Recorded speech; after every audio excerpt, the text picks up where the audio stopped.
శ్రీమాత్రే నమ. జయ గురు దత్తాత్రేయ నమ.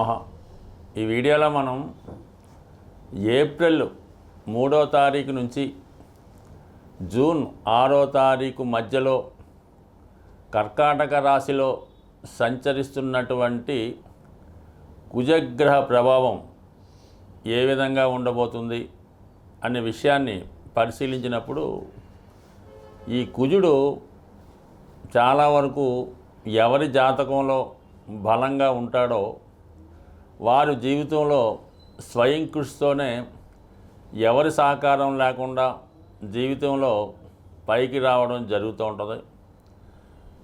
కుజుడితో పాటు రవిగ్రహం కూడా బలంగా ఉంటేనే కుజుడు ఇంకా తన యొక్క ఫలితాన్ని చాలా పవర్ఫుల్గా ఇవ్వడం జరుగుతూ ఉంటుంది. అంటే ఒక రాజ్యంలో రాజు ఎంత బలవంతుడై ఉంటే ఈ సైన్యాధ్యక్షుడు కూడా అంత పవర్ని కలిగి ఉంటాడు. కాబట్టి కామన్గా ఈ కుజుడు రవి యొక్క బలాన్ని బట్టి జాతకంలో పనిచేయడం జరుగుతూ ఉంటుంది.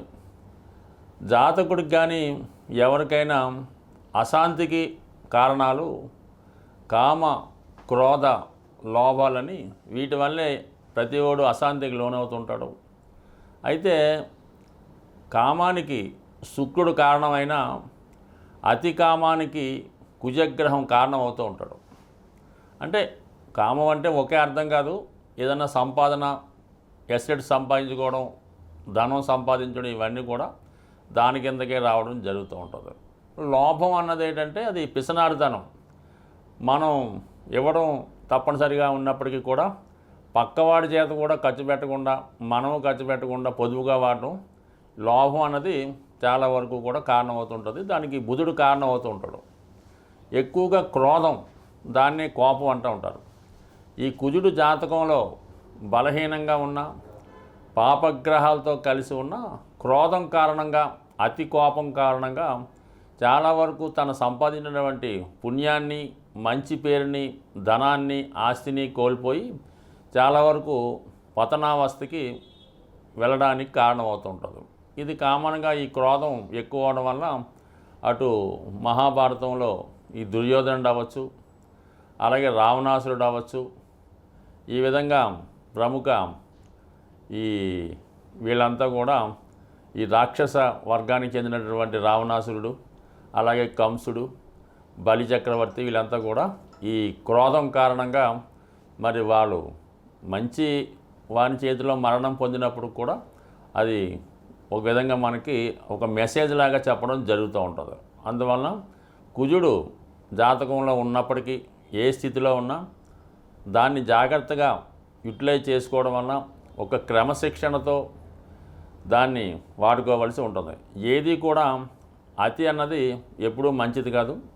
కానీ కంపల్సరిగా ఒక జాతకుడు స్వతంత్రంగా ఎవరి మీద ఆధారపడకుండా నిలబడాలన్నా, తన యొక్క జీవితానికి సరిపోయినటువంటి ధనం, ఆస్తి సంపాదించుకోవాలన్నా, తన వారికి లోటు లేకుండా చూడాలన్నా, ముఖ్యంగా వివాహ జీవితం సంపూర్ణంగా ఆనందంగా ఉండాలన్నా అటు ఆడవారి జాతకంలోనూ ఈ మగవారి జాతకంలో కూడా సోకాళ్ళగా వివాహ పొంతను చూసినప్పుడు ఈ కుజుని యొక్క, అంటే దాన్నే కుజదోషం అంటూ ఉంటారు, కుజుడు ఉన్న స్థానాలను బట్టి ఇద్దరికి వివాహ పొంతన ఉన్నదా లేదా అన్నది కూడా మెయిన్గా కుజగ్రహ స్థితిని బట్టే పరిశీలించడం జరుగుతూ ఉంటుంది.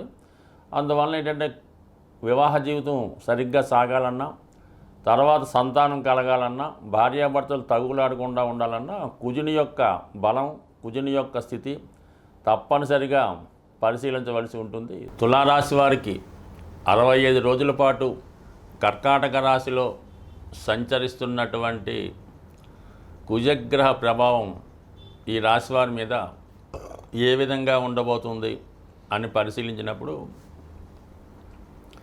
కుజుడు ఈ తులారాశి వారికి ధన సప్తమాధిపతిగా ఒక పాపగ్రహం, అలాగే మారక గ్రహం కూడా. మరి అటువంటి కుజుడు దశమ స్థానంలో దిగ్బలుడై సంచరించడం జరుగుతుంది. ఒక విధంగా ఈ తులారాశి వారికి ఇంచుమించుగా మెయిన్ గ్రహాలన్నీ కూడా శుభస్థానంలోకి రావడం జరుగుతుంది గత కొద్ది రోజులుగా. అంటే ముఖ్యంగా శని భగవానుడు 6వ స్థానంలోకి, గురువు భాగ్యస్థానంలోకి రావడం, ఈ 2 గ్రహాల యొక్క ఫలితాన్ని సంపూర్ణంగా మీకు ఈ కుజగ్రహం అనుభవంలోకి రావడం జరుగుతుంది. అంటే దశమ స్థానం అంటే కర్మస్థానం, అది ఒక విధంగా వృత్తి సంబంధించింది.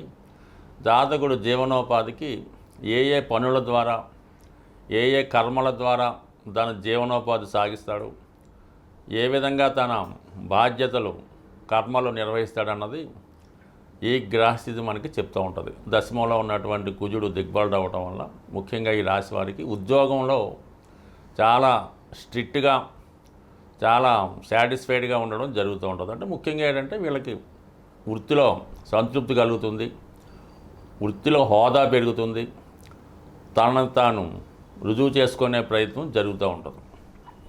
అయితే ఇక్కడ ధనాధిపతిగా ఉండడం వల్ల ఏంటంటే మరి కుజుని యొక్క కారకత్వాలైనటువంటి భూములు, స్థిరాస్తులు, బంధువులు, రక్త సంబంధికులు, అలాగే వివాహం ద్వారా మీకు ఈ వీటిని ఉపయోగించి మీరు ఏదైనా వ్యాపారం చేస్తున్న వారికి, ఇది ఎక్కువగా రియల్ ఎస్టేట్ రంగంలో ఉన్న వాళ్ళకి, ఫైనాన్స్ వ్యాపారం చేస్తున్న వాళ్ళకి ఈ గ్రహస్థితి చాలా అనుకూలించే అవకాశం ఉన్నది.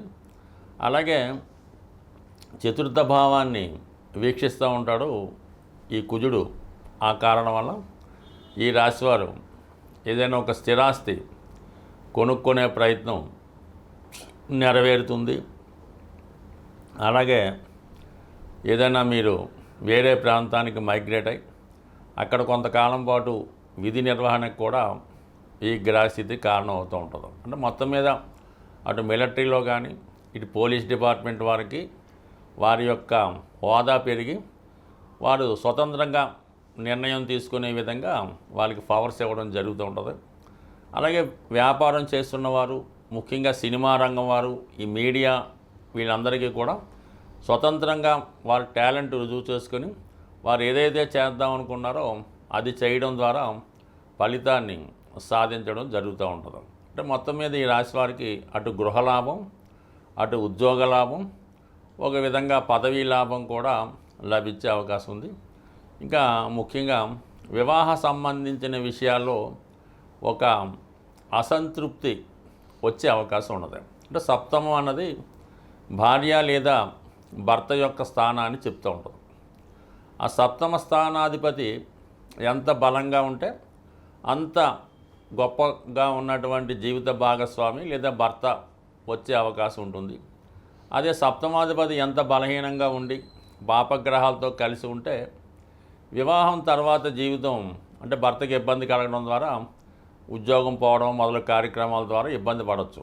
అందుకనే ఏదైనా ఒక స్త్రీని అంటే అబ్బాయి కానీ అమ్మాయి కానీ పెళ్లి చేసుకునే ముందు ఈ వివాహ పొంతనలో మరి అమ్మాయి అనుకుంటే అమ్మాయి జాతక పరిశీలించినప్పుడు వివాహానికి అమ్మాయిని మనకి తీసుకునేటప్పుడు అమ్మాయి యొక్క మాంగళ్య స్థానం, సప్తమ స్థానం ఏ విధంగా ఉంది, సప్తమాధిపతి బలం ఏ విధంగా ఉంది, కుజుడు ఎంత బలంగా ఉన్నాడో పరిశీలించవలసి ఉంటుంది. అమ్మాయి జాతకంలో కుజుడు ఉచ్చులో ఉండి బలంగా ఉంటే ఆ అమ్మాయిని వివాహం చేసుకున్నటువంటి భర్తకి వివాహం తర్వాత మంచి స్టేటస్ పెరుగుతుంది, మంచి సంతానం కలుగుతూ ఉంటారు. అదే సప్తమాధిపతి నీచలో ఉన్న, పాపగ్రహాలతో కలిసి ఉన్న, రాహుతో సంబంధం ఉన్న వివాహం తర్వాత భర్తకి ఉద్యోగం పోవడం కానీ, తన స్థాయి దిగిపోవడం కానీ, భర్త వ్యసనాల పాలై ఇబ్బంది పడడం కానీ జరుగుతూ ఉంటుంది. ఆ కారణం వల్ల మరి ఇవన్నీ పరిశీలించవలసి ఉంటుంది. కాబట్టి ఈ సప్తమాధిపతి ప్రస్తుతం వీక్గా ఉండడం వల్ల మీ యొక్క జీవిత భాగస్వామి యొక్క స్థాయి కొంతవరకు తగ్గే అవకాశం ఉంది. ఏదో ఒక బలహీనతకు లోనై మీకు భర్త లేదా భార్య ద్వారా అసంతృప్తి కలిగే అవకాశం ఉంటుంది. బట్ ఏదైనా ఒకరికి వివాహం అయిన తర్వాత, అమ్మాయికి వివాహం తర్వాత ఆమె జాతకంలో ఉన్నటువంటి కుజుడు యాక్టివేట్ అవ్వడం జరుగుతూ ఉంటుంది. అదే అబ్బాయికి అయితే శుక్రుడు యాక్టివేట్ అవ్వడం జరుగుతూ ఉంటుంది. బట్ ఇవన్నీ కూడా మరి వారి యొక్క జన్మ జాతకం బట్టి చాలా వరకు ఆధారపడి ఉంటాయి. బట్ ఏదైనా ఈ తులారాశి వారికి ప్రస్తుతం వచ్చినటువంటి కుజుడు అటు ఉద్యోగ సంబంధించిన విషయాలు, స్థిరాస్తికి సంబంధించిన విషయాలు చాలా అనుకూలంగా ఉంటాయి. కానీ పర్సనల్ లైఫ్లో మాత్రం ఒక విధమైనటువంటి అసంతృప్తి, విభేదాలు వచ్చే అవకాశం ఉంది. కుజుడు మీకు అనుకూలంగా మారాలంటే చాలా ఈజీ మాట. కుజుడు తొందరగా అనుగ్రహించే గ్రహం కాబట్టి కుజగ్రహం మీకు అనుకూలించాలంటే సాధ్యమైనంత వరకు మీరు ఈ మంగళవారం రోజు హనుమాన్ చాలీసా పారాయణ వల్ల, హనుమాన్ని పూజించడం వల్ల, మంగళవారం నియమంగా ఉండడం వల్ల చాలా వరకు మీరు కుజుని యొక్క అనుగ్రహానికి పాత్రలవుతుంటారు. ఇంకో రకంగా కుజుని యొక్క బలం కావాలంటే, ఎనర్జీ కావాలంటే ప్రతిరోజు వ్యాయామం చేయడం వల్ల, నడక రన్నింగు చేయడం వల్ల కుజుడు మీకు ఒక విధమైన శక్తిని, కాన్ఫిడెన్స్ని ఇవ్వడం జరుగుతూ ఉంటుంది. మరి ఇంకా ఎక్కువ కుజుని యొక్క శక్తి కావాలనుకున్నవారు ఏదైనా ఒక జిమ్ ట్రైనర్ ద్వారా ఆ ప్రయత్నం చేయడం వల్ల ముఖ్యంగా కాన్ఫిడెన్స్ పెరుగుతూ ఉంటుంది. ముఖ్యంగా ఎవరైతే నిరుద్యోగులుగా ఉంటారో వాళ్ళు ఏంటంటే ఈ వ్యాయామం, ఫిజికల్ ఫిట్నెస్ ద్వారా చేసుకుంటే అటు ఇంటర్వ్యూలో నెగ్గడానికి కానీ, కాంపిటేటివ్గా ఏ పనైనా చేయడానికి కారణం అవుతూ ఉంటుంది. కాబట్టి యువకులు, ఉత్సాహవంతులు ఆ విధంగా చేయొచ్చు. ఎక్కువగా స్త్రీలు హనుమంతుణ్ణి, సుబ్రహ్మణ్య స్వామిని పూజించుకోవడం, మంగళవారం నియమంగా ఉండడం వల్ల చాలా వరకు మీకు ఈ కుజగ్రహ అనుగ్రహం లభిస్తూ ఉంటుంది. దాని తర్వాత మనం చాలా విషయాల్లో ఓడిపోతున్నాం. ఏదన్నా ఒక భూమి కొనాలంటే అవ్వడం లేదు, అప్పులు తీరడం లేదు అనుకున్న వాళ్ళు కుజుని యొక్క అనుగ్రహం బలంగా ఉన్నవారితో మీరు స్నేహం చేయవలసి ఉంటుంది. అంటే ఆ కుజగ్రహం అనుగ్రహం ఎవరి మీద ఉంటుందంటే కేవలం ఈ యూనిఫారం వేసుకొని విధి నిర్వహణ చేస్తూ ఉంటారు కదా, ఎక్కువగా ఈ ఫారెస్ట్ డిపార్ట్మెంటు, ఈ పోలీస్ డిపార్ట్మెంటు, ఎక్సైజ్ డిపార్ట్మెంట్ వారితో, అందులో మీకు ఏదైనా దగ్గర బంధుత్వం, స్నేహం, మీతో చదువుకున్న వాళ్ళు ఉంటే వాళ్ళతో ఎక్కువ ఫ్రెండ్షిప్ చేయడం వల్ల, వాళ్ళతో రెగ్యులర్గా మీకు టచ్లో ఉండడం వల్ల ఏమవుతుందంటే ఆటోమేటిక్గా మీలో ఉన్నటువంటి కుజుడు యాక్టివేట్ అవ్వడం ద్వారా కుజుని యొక్క బలం పెరగడం జరుగుతూ ఉంటుంది. ఇక అన్ని రకాలుగా సమస్యలు అంటే వివాహ సమస్యతో ఉన్నవారు ఆంజనేయ స్వామిని తమలపాకులతో పూజ చేయవలసి ఉంటుంది. రుణ బాధలు ఉన్నవాళ్ళు ఆంజనేయ స్వామిని సింధూరంతో పూజ చేయవలసి ఉంటుంది. అంటే ఎదటివాడి యొక్క ఈర్ష్యకి, అసూయకి గురైన వాళ్ళు, పెద్ద పెద్ద ప్రాజెక్టులు పెట్టుకొని వాటిని పూర్తి చేయాలనుకున్నవారు ఆంజనేయ స్వామికి వడమాల సమర్పించడం ద్వారా, అలాగే శత్రుబాధలు పోవాలనుకున్నవారు ఆంజనేయ స్వామికి నిమ్మకాయల దండ, సంతానం కావాలనుకున్నవారు ఆంజనేయ స్వామికి వడమాల, ఈ విధంగా ప్రతిదానికి కూడా ఈ స్వామివారి దగ్గర పరిహారాలు ఉన్నాయి. అవి నమ్మకంతో చేయవలసి ఉంటుంది. మన శక్తి కొలది చేయవలసి ఉంటుంది. అంటే శక్తి కొలది అన్నప్పుడు ఎలా ఉంటుందంటే ఏదో చిన్న విద్యార్థి ఉన్నాడు, చాలా పేద కుటుంబం, వాడు ఏదో కొద్దిగా ఒక 21 తమలపాకులతో పూజ చేయనే సరిపోతుంది. మనం బాగా ధనవంతులు, నెలకు 3-4 లక్షలు సంపాదిస్తాం అనుకున్న వాళ్ళు వాడు 108 తమలపాకులు కాకుండా ఒక తమలపాకుల బుట్ట, దాంతో అభిషేకం చేయడం వల్ల, అంటే వాళ్ళ శక్తి కొలది చేయడం అంటే ఇదే అర్థం మాట. దానివల్ల అలా చేయాలి తప్ప అది మనం ఒకరితో పోల్చుకోకుండా మన శక్తి ఎంతవరకు అనుకరిస్తుందో మనస్ఫూర్తిగా ఏదైనా ఇటువంటి పరిహారం మీరు చేయడం వల్ల శీఘ్రంగా మీకు స్వామి యొక్క అనుగ్రహం లభించే అవకాశం ఉంది.